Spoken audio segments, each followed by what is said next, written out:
il n'y a pas quelqu'un qui sera pauvre dans cette assemblée. Amen. Sauf la parole de Dieu n'est pas vraie.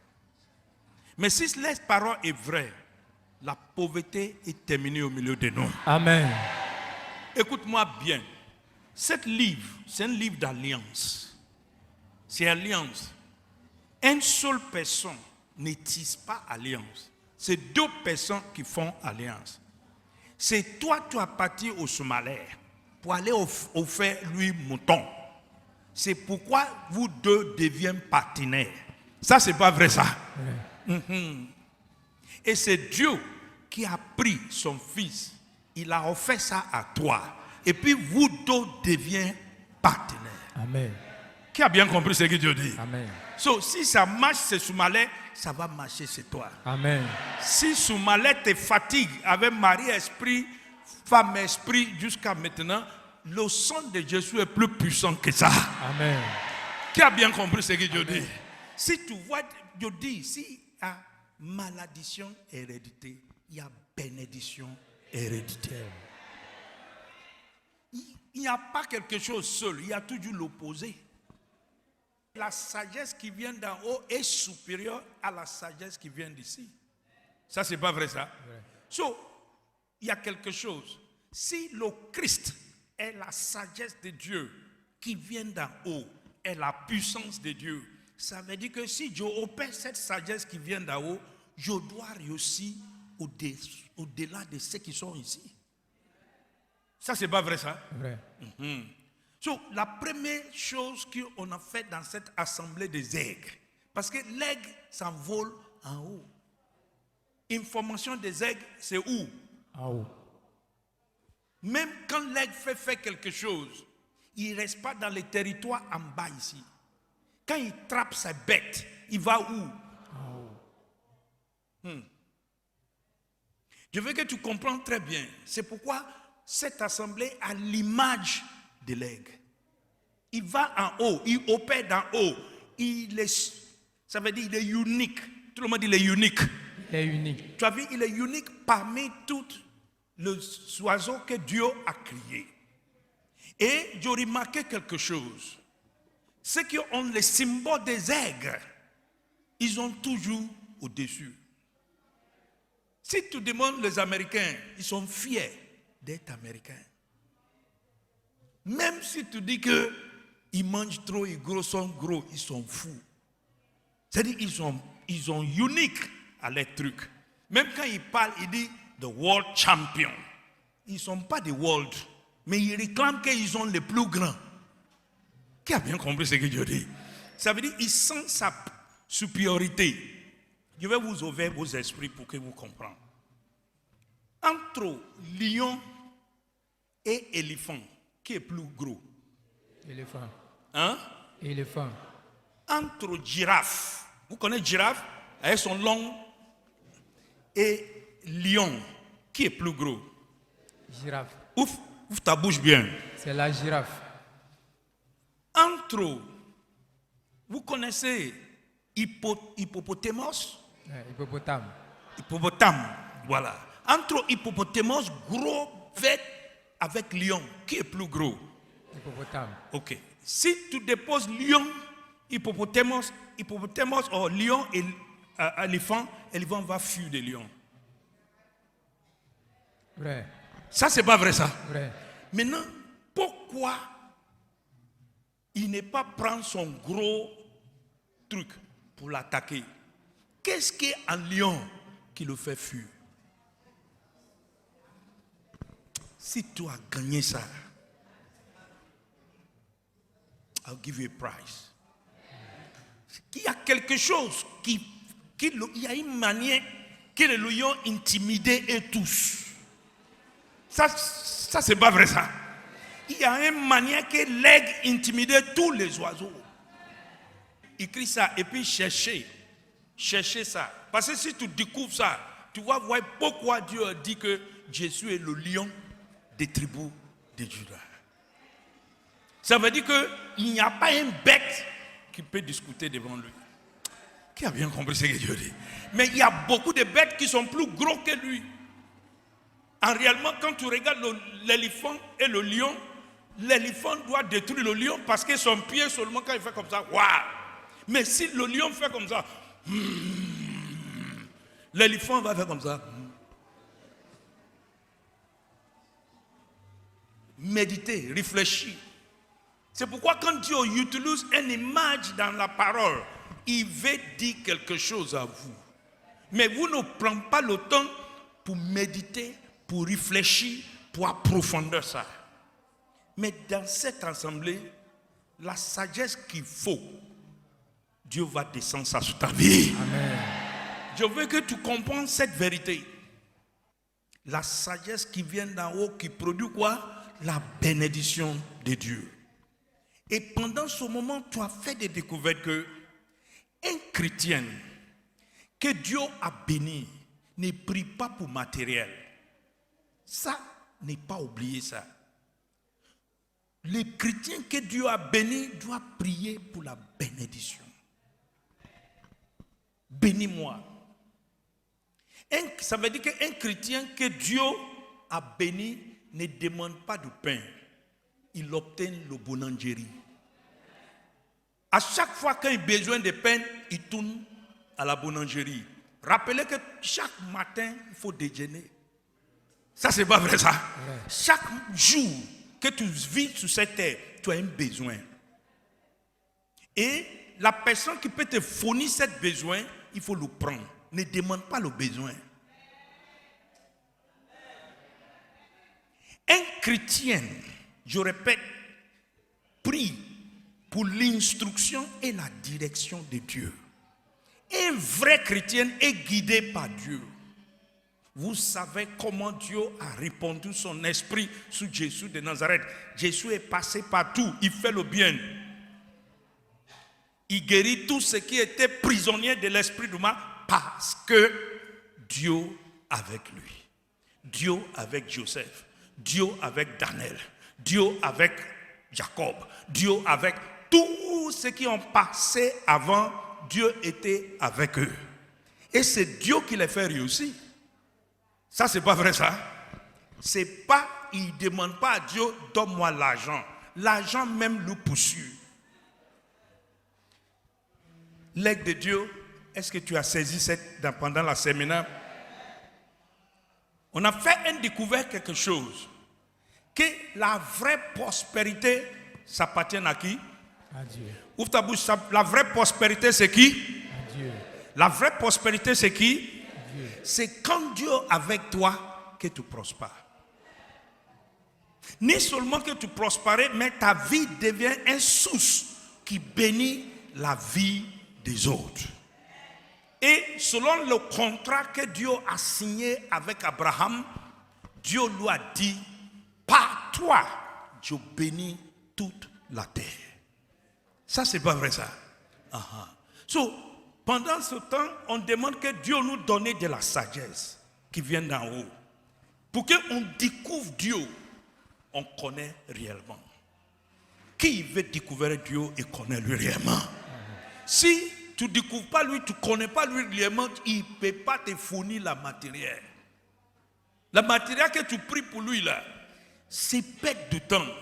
Dieu, je vais marier. Dieu, je vais manger. Dieu, je vais faire ça. Dieu, je vais me laver.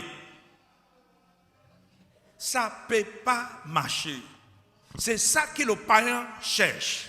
Tu n'es pas païen, tu es un enfant de Dieu. Amen. Tu appartiens à la famille de qui? De Dieu. Regarde ce que le verset là dit à la fin. Continuez. Alors, vous découvrirez Dieu et vous le connaîtrez vraiment. Ça, c'est la première chose. Je lui demande d'ouvrir les yeux de votre intelligence. Tu as vu, Dieu ouvre les yeux de mon intelligence. Pourquoi? Ainsi, vous pourrez connaître l'espérance qu'il vous a donnée en vous appelant. Tu as vu, tu ne peux pas connaître pourquoi il t'a appelé. Maintenant, je veux que tu notes quelque chose, peuple de Dieu, l'aigle de Dieu. Quand Dieu a payé le prix pour te racheter, il n'est pas racheté toi pour avoir un titre. Je dis quoi? Il ne m'a pas racheté pour avoir un titre. Mets ta main comme ça. Dis, il ne m'a pas racheté. Il Il ne m'a pas racheté pour avoir un titre de chrétienne. pour avoir un titre de chrétien. Répète ça encore. Il ne m'a pas racheté pour avoir un titre de chrétien. Encore. Il ne m'a pas racheté pour avoir un titre de chrétien. Quand il t'a racheté, écoutez-moi bien. Quand il t'a racheté, il t'a pris dans le même du diable. Il a une destination pour t'amener. Ça, c'est pas vrai, ça? Vrai. Il a racheté toi dans le main du diable. Il t'a transporté où? Dans son royaume. Ça veut dire que il n'est pas racheté toi pour mettre un titre chrétien. Il t'a racheté pour une destination. Tu as une destination. S'il t'enlevait en Égypte, son intention c'est t'amener au Canaan. Qui a bien compris ce que Dieu dit? Et lorsque tu n'es pas encore arrivé au Canaan, tu n'es pas encore arrivé à ce qu'il a promis. Amen. So, je veux que tu écoutes moi attentivement. Si tu n'es pas encore arrivé au Canaan, tu as besoin de la sagesse qui vient d'en haut. Dis, j'ai besoin de la sagesse qui vient d'en haut. J'ai besoin de la sagesse qui vient d'en haut. Répète encore. J'ai besoin de la sagesse qui vient d'en haut. Encore. J'ai besoin de la sagesse qui vient d'en haut. Tu as besoin de la sagesse qui vient d'en haut. Et il y a quelque chose qu'on a pris encore. Je fais une révision pour que tu saches. Il dit, tu ne peux rien obtenir chez Dieu sans la foi. Vrai. Et la foi vient ce que tu entends. Ce que tu entends vient selon sa parole. Et je vous ai donné une illustration de ACD, comme Akan l'aime héritage. Tu as vu ACD, le bureau de gouvernement ouvert ACD et titre foncier. Tu n'as pas vu le terrain. Mais ils n'ont pas parti sur le terrain à la justice. Mais dès que tu présentes l'ACD et titre foncier qui correspondent à ce que le bureau t'établit, le terrain appartient à toi. Amen. Qui a bien compris ce que je dis? Amen. Dis, ça appartient à moi. Ça m'appartient. Ça veut dire, quand je trouve dans mon ACD qu'il a pris ce qui me fait souffrir, il a chargé sur lui-même mon maladie. Et je viens au cours suprême du diable. Je dis, regarde, il a déjà pris. Si tu ne sais pas, ouvre ta bouche. Ouvre ta bouche, Satan. Puis tu tombes dedans. Tu peux te le dire. Les Anglais disent, read my lips. Lis mon bouche. Il a déjà pris. Ce n'est pas dans ma famille. Par la force, par le faux, tu vas quitter dans ma vie. Et tu es déterminé. Qu'il va faire. C'est pourquoi l'apôtre Paul dit, prenez le bouclier des coups de la foi pour éteindre toutes les flèches que le diable va envoyer. Tu dis, il a déjà pris. Pow! Et puis tu restes. Et puis tu es solide là-bas. Après avoir bien lutté, tu restes où? Tu restes debout. Ça veut dire que tu prouves au diable que Dieu a déjà fait. Il dit où? Voici la CD. Voici ma titre foncier. Et j'ai le droit d'avoir ça. Il dit, moi, je détruis tout le monde dans ta famille. C'est faux. Tu ne me détruis pas. Qui a livré la CD? C'est Dieu. Qui a donné le titre foncier? C'est Dieu. Et je dois avoir mon droit. C'est pourquoi les Hébreux ne quittent pas la justice. Ça, c'est pas vrai, ça. Il dit, le terrain appartient à moi. Et je vais te dire la vérité, toute la promesse de Dieu appartient à toi. C'est pourquoi Sarah a dit, il a dit, il y a une chose que je suis sûr, Dieu tient sa promesse. Ce qu'il a dit là, il va faire. Il a dit, Abraham a dit la même chose. Il dit, devant la promesse de Dieu, Abraham n'est pas manqué de confiance. Dieu va détruire tout ce que le diable a installé pour que tu manques de confiance. Amen. Je veux que tu notes attentivement, sans ACD, tu ne pourras pas obtenir. Et on a découvert quelque chose, il y a des gens qui utilisent ACD des gens. Quand tu utilises ACD de quelqu'un d'autre, rappelez bien, le diable peut arracher ça dans ta main. Parce que tu ne sais pas comment ACD la fonctionne. Va à l'école de Dieu. Ne tire pas le coup. Hein? Tu sais ce qu'il a dit? Ta foi t'a sauvé. Selon ta foi. Ce n'est pas selon la foi des pasteurs. Tu peux utiliser mon ACD. Mais tu ne veux pas avoir le même résultat comme moi. Jésus a dit à lui, il dit, lève-toi, prends ton lit, marche. Ça, c'est pas vrai, ça. Hein? Voilà. C'est pas lui qui est venu devant Dieu. C'est quelqu'un d'autre qui l'a soulevé devenu. Ça, c'est pas vrai, ça. Ça veut dire que l'ACD a marché pour ceux qui ont soulevé lui pour venir. Mais toi, tu viens de lever, tu n'as aucun ACD. Quand le prochain examen va venir, tu vas rater. Qui a bien compris ce que je dis? Je vais vous ouvrir vos esprits pour que vous compreniez l'importance de la foi. Vous vous rappelez, dans la piscine de Bethsaïda, Dieu a dit à monsieur là, lève-toi, prends ton natte et marche. Et puis, miracle a produit. Dis le miracle a produit. Ouvre ta bouche encore. Le miracle s'est produit. Je vais te dire, ce monsieur-là, c'est un agneau. Sa grand-mère s'est abourée et puis sa arrière-grand-mère s'est ébriée. Vous me demandez pourquoi je dis ça. Je vais vous dire ça. Quand Jésus lui a dit, prends ton acte, marche. Il a pris son acte, il est marché.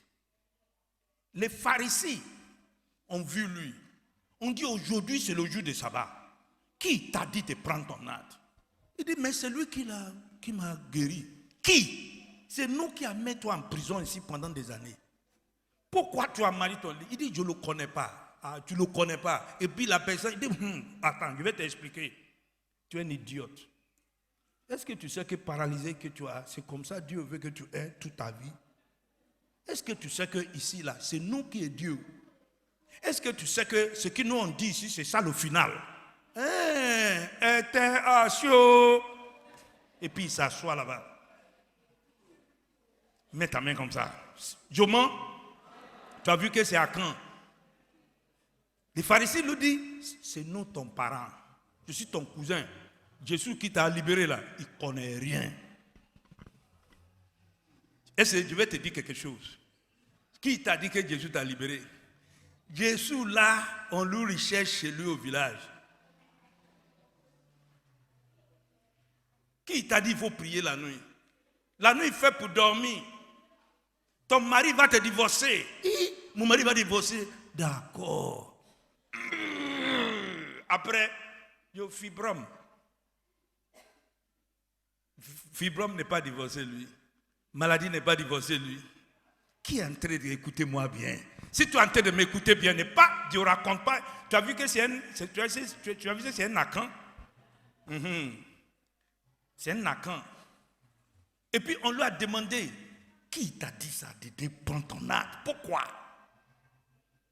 Il dit non, c'est celui qui m'a dit, il m'a guéri. Qui t'a guéri? Tu n'as pas le droit d'être guéri. Pour être maladie là, c'est la volonté de Dieu pour ta vie. Attends, tu as vu quelqu'un qui guérit selon la parole de Dieu avant? Abou, c'est un menteur. Il faut dormir là-bas. On dit il est menteur. Oh. Tu sais pourquoi? Je ne le connais pas. Dis, je ne le connais pas. Ouvre ta bouche bien. Je ne le connais pas. Encore. Je ne le connais pas. Si tu le connais, tu vas défendre ton droit. Tu vas dire, attends-moi, Jésus est venu pour sauver. Et si je suis malade, j'ai le droit d'être sauvé. Fous-moi le camp. Ça, c'est pas vrai, ça? Ouais. Il dit, je ne le connais pas. Parce que Jésus est déjà mélangé dans leur foule. Ça, c'est pas vrai, ça? Ouais. Voilà. Maintenant, Jésus l'a trouvé plus tard. Dis, Jésus l'a trouvé plus tard. Jésus l'a trouvé plus tard. Et Jésus lui a dit que, soyez sages. Ne pêche plus. Cherche le vrai Dieu pour que ta guérison reste. Tu as vu qu'il a utilisé assez de quelqu'un d'autre. Et puis, il ne sait pas ce qu'il savait dire. À partir d'aujourd'hui, Dieu va te donner ta propre ACD. Amen. L'ennemi ne te trompe plus.